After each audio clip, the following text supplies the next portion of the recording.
প্রিয় বন্ধুগণ, আজকে আমি আপনাদেরকে দেখিয়ে দেব যে কীভাবে প্রক্সমক্সের মধ্যে আপনি মাইক্রোটেক লাইসেন্স ভার্সন ইনস্টল করবেন। এটি হচ্ছে গিয়ে আমার প্রক্সমক্স সার্ভার।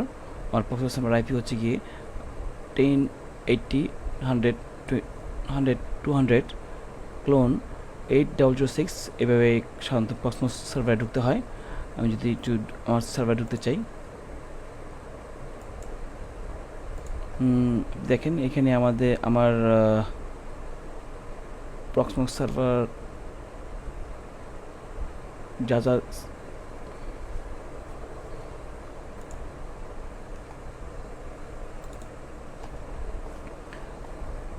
আপনাদের প্রক্সমক্স সিস্টেমে বা আপনাদের প্রক্সমক্স যে সার্ভারে এই নিচে দেখবেন কি একটি লোকাল সার্ভার দেওয়া আছে। লোকাল সার্ভার এখানে হচ্ছে কি দেখেন অনেকগুলো অপশন আছে।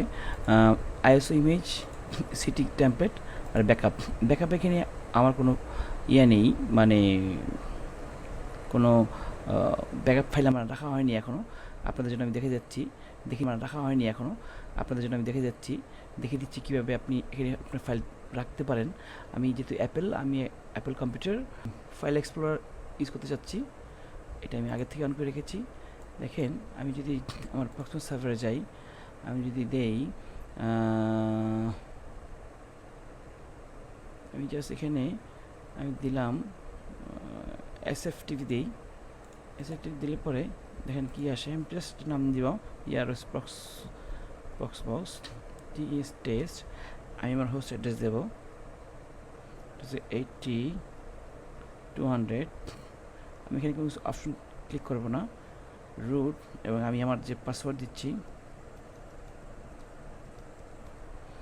সেভ অ্যান্ড কানেক্ট দিই। দেখেন অলরেডি এই যে চলে আসছে, এখানে চলে আসছে। এটা যদি আমি ঢুকতে চাই, এটা আমি এইখানে ফাইলটা রাখবো। তাহলে কীভাবে রাখবো?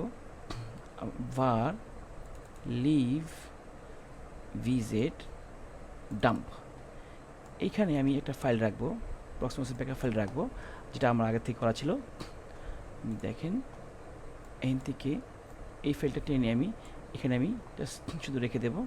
আসলে এই ফাইলটা নির্ভর করে আপনার নেটওয়ার্ক স্পিডের উপরে। আমি এখানে গিয়ে জাস্ট একটু রিফ্রেশ দিই আমার এই পেজটা, প্রক্সমক্সের পেজটা। তাই না, অলরেডি আমার একটা ফাইল চলে আসছে। আমি এই ফাইলটাকে শুধুমাত্র রিলোড দিতে চাই। এখানে আমি একটা নাম দিয়ে দিই। আমি নাম দিতে পারি বা আগের নামও থাকুক, আমি এই নামটা একটু চেঞ্জ করে দিতে চাই। আসলে এই যে 127 নাম্বারটা এটা অটোমেটেড আসে এখানে এই সিরিয়াল অনুযায়ী। আপনি চাইলে আপনার মতো আমি নামটা চেঞ্জ করে দিতে পারেন। আমি 130 দিই, জাস্ট এখানে জাস্ট একটা সিরিয়াল মেনটেনটা এটা করার জন্য। জাস্ট আমি এই মেমোরি, তারপরে কোর আপনি চাইলে আপনার মতো বাইরে নিতে পারেন। আর কোথায় ইনস্টল হবে আমি তো জাস্ট স্টোরেজটা দেখিয়ে দিতে চাচ্ছি। আমার এখানে মোট 3টা হার্ড ড্রাইভ, একটা স্যামসাং, একটা এইচপি, আর এটা হচ্ছে গিয়ে আর একটা 512 একটা হার্ড ড্রাইভ। আমি এই স্যামসাংয়ের মধ্যে সাধারণত সব কিছু ইনস্টল করে থাকি। এখন রিস্টোর করলাম, একটা কমান্ড দিলাম। ছোটো একটি ফাইল তো এটা খুব দ্রুত 1 সেকেন্ডের মধ্যে হয়ে যায়, রিসেট হয়ে যায়। দেখেন এখানে অলরেডি চলে আসছে 130। একটু ওয়েট করবেন তো। হ্যাঁ, এই যে মাইক্রোটেক প্রক্সমক্স চলে আসছে। দেখেন এখানে আমার হার্ডওয়্যারকে কী আছে, দেখেন আমার সিডি রোম ছিল, এটা আমার এখন আর লাগতেছে না। আর এখানে হচ্ছে গিয়ে আপনার কি বলে হার্ড ডিস্ক দেওয়া আছে, 512 দেওয়া আছে। আপনারা চাইলে হয়তো বাড়াতে পারেন। আমার এখানে একটা নেটওয়ার্ক দেওয়া আছে। আমি ঢুকতে চাই এখানে। যেহেতু আমার এই প্রক্সমক্সটা আমার একটি মাত্র ল্যান্ড কার্ড, সেহেতু আমার কিন্তু অনেক লাগে, আরও পোর্ট লাগে। তার জন্য করেছি আমি একটা ভিলেন সুইচ ইউজ করেছি। এই প্রক্সমক্সের যে মেইন যে ইন্টারফেস, ওর সাথে এইটা অটোমেটিকলি ব্রিজ তৈরি হয়ে যায়। আর এটার উপরে আমি করেছি আবারও কিছু ভিলেন আমি তৈরি করেছি, যেন আমার ভিলেনটাকে এই প্রক্সমক্সের সাথে বা আমার পোর্ট বাড়িয়ে ইউজ করতে পারি। যদি আমার একটা ওয়েবসাইটটা আমি আপনাদের দেখিয়ে দিতে চাই, avoid.error.info। যদি এই পেজে আসি, দেখেন এই পেজে আসলে পরে আমি একটু যদি নিচে যেতে চাই, দেখেন এই যে মাইক্রোটেক ম্যানেজ সুইচ, দেখেন এখানে এই যে সুইচটা, এটা আমি একটু বাদ দিতে চাই। এখানে অলরেডি আমার একটা ম্যানেজ সুইচ আছে, এটার সাথে আমি এই প্রক্সমোসটাকে লিঙ্ক আপ করেছি। এখন আমি করতেছি কি, এখানে একটা ভিলেন সুইচ, ভিলেন আইডি তৈরি করেছি 102। আপনাদের ক্ষেত্রে এটা দরকার নেই, আপনারা জাস্ট শুধু আপনাদের মন মতো করে আপনারা আপনাদের ইন্টারফেস অ্যাড করবেন। কিন্তু আমার ক্ষেত্রে আমি চাইলে একটু ভিলেনটা অ্যাড করে দিতে চাই, নাহলে আমি আমার এই কম্পিউটারে আমি আমার এটার যে এক্সেসটা আমি করতে পারবো না। এটা একটু খেয়াল রাখবেন, E263 এটা আমি একটু স্টার্ট দিতে চাই, এটা দেখবেন জাস্ট কয়েক মুহূর্ত সময় লাগবে। No error found, already Microtek on হয়ে গিয়েছে। আমি যদি একটু মাইক্রোটেক অন করে দিতে চাই, দেখেন এটা হচ্ছে কি আমার মাইক্রোটেকের ম্যাকের ভার্সন। আপনার যদি এরকম হয়ে থাকে যে আপনি আপনার উইন্ডোজ ভার্সন, তাহলে আপনি উইন্ডোজ ভার্সনের যে ম্যাক অ্যাড্রেস আছে বা উইন্ডোজ আছে আপনি সেটা ইউজ করবেন। দেখেন যে এখানে আমি এটা একটু রিমুভ করে দিতে চাই, যেহেতু আমার এটা ম্যাকের ভার্সন, এটা আমি মুছে দিতে চাই। একটু দেখেন, এখানে দেখেন এই যে মাইক্রোটেক নামে একটা নাম চলে আসছে, E26C। একটু দেখবেন E263 দেখেন।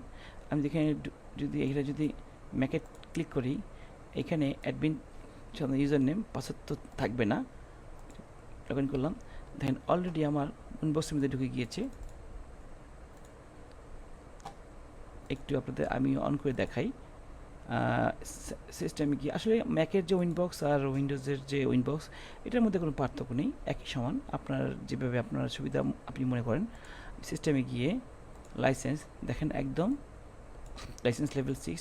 আর যেহেতু আমি এটা কোনো মাইক্রোটেক কোনো হার্ডওয়্যার আমি ইউজ করিনি বা মাইক্রোটেক রাউটার কোনো ইউজ করিনি, আপনার CCR আছে, তারপরে 4500G আছে, আর যে সমস্ত মাইক্রোটেক রাউটার আছে ওগুলোর মধ্যে সিরিয়াল নাম্বার থাকবে। যেহেতু আমি এটা ভার্চুয়ালি ইনস্টল করেছি, এই জন্য আমার এখানে কোনো সিরিয়াল নাম্বার নাই। এটা লেভেল 6 করা আছে অলরেডি। এখানে গিয়ে যদি একটু রিসোর্স দিতে চাই, এখানে রিসোর্স দেওয়া আছে, ফ্রি 2GB র্যাম দেওয়া আছে। আপনি যদি চান আপনাদের মতো আপনি বাড়িয়ে নিতে পারবেন। আপনারা যখন ইনস্টলটা দেবেন বা আপনি ইনস্টল হওয়ার পরেও বা রেজিস্টার হওয়ার পরেও বা আগেও আপনাদের মতো করে আপনারা নেবেন। এখানে আমি 512 আমি হার্ড ডিস্ক নিয়েছি, কারণ কি মাইক্রোটেক তো এত ছোটো একটা অপারেটিং সিস্টেম, এটা আসলে 100 MBও লাগে না, 20 MB হলেই হয়ে। তারপর আমি 512 দিয়ে রেখেছি। হার্ডওয়্যার দেখেন অলরেডি সব কিছু আমি অ্যালাউ করে রেখেছি। একটু যদি দেখাতে চাই এটার ভার্সনটা যদি দেখতে চান, প্যাকেজ বর্তমানে যে আমি যখন ভিডিওটা করেছি এটা একটা লেটেস্ট ভার্সন।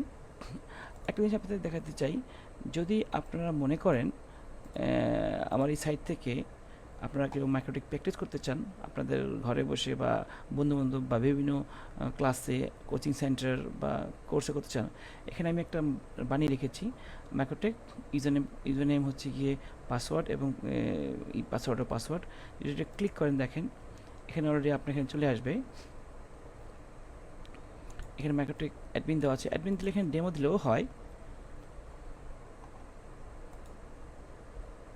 দেখেন অলরেডি আপনাদের জন্য আমি তৈরি করেছি। আপনারা যদি চান তাহলে এইটা দেখেন, এটা কিন্তু আমি এই যে সিস্টেমটা, এইটা আমি এই যে মাইক্রোটেক যে ডেমো ভার্সন এইটা আমি করে রেখেছি। এটা হচ্ছে গিয়ে আপনাদের জন্য, কীভাবে বুঝবেন দেখেন। আমি যদি এইটার ইন্টারফেসে এটা দেখতে চান, ইন্টারফেস 1-এর এই যে দেখেন 9117 এই যে ইথারনেট 9117, এটা দেখেন 9117 আমি আপনাদের জন্য করে রেখেছি। এটা আসলে আপনাদের মতো আপনারা চাইলে বাড়িয়ে নিতে পারবেন, আপনাদের যেভাবে সুবিধা হয়। এটা কোনো কিছুই সমস্যা নেই, যেহেতু এটা লাইসেন্স ভার্সন। আপনাদের মতো আপনারা আনলিমিটেড অ্যাক্সেস করতে পারবেন যতটুকু আপনাদের মনে চায়। এখানে আর আমার অনেকগুলো প্রজেক্ট দেওয়া আছে, যে সমস্ত প্রজেক্টগুলো আমি করে রেখেছি। যদি আপনারা চান, যেমন আমার এখানে সবগুলো সার্ভিস, যতগুলো সার্ভিস আমি করেছি সবগুলো সার্ভিসই আমি এখানে দিয়ে রেখেছি। আপনাদের পছন্দ মতো আপনারা চাইলে ঘুরে ঘুরে দেখতে পারেন, আপনাদের যদি কোনো ভালো লাগে। এবং আমার যে এই যে প্রক্সিমস সার্ভিসটা আছে এটা অবশ্যই একটা পেইড ভার্সন। যদি আপনারা নিতে চান তাহলে আমার সাথে আপনারা যোগাযোগ করবেন, এবং আমি এই ইউটিউব লিঙ্কে আমি আমার সমস্ত তথ্য দিয়ে রাখবো, আপনারা দেখে নেবেন।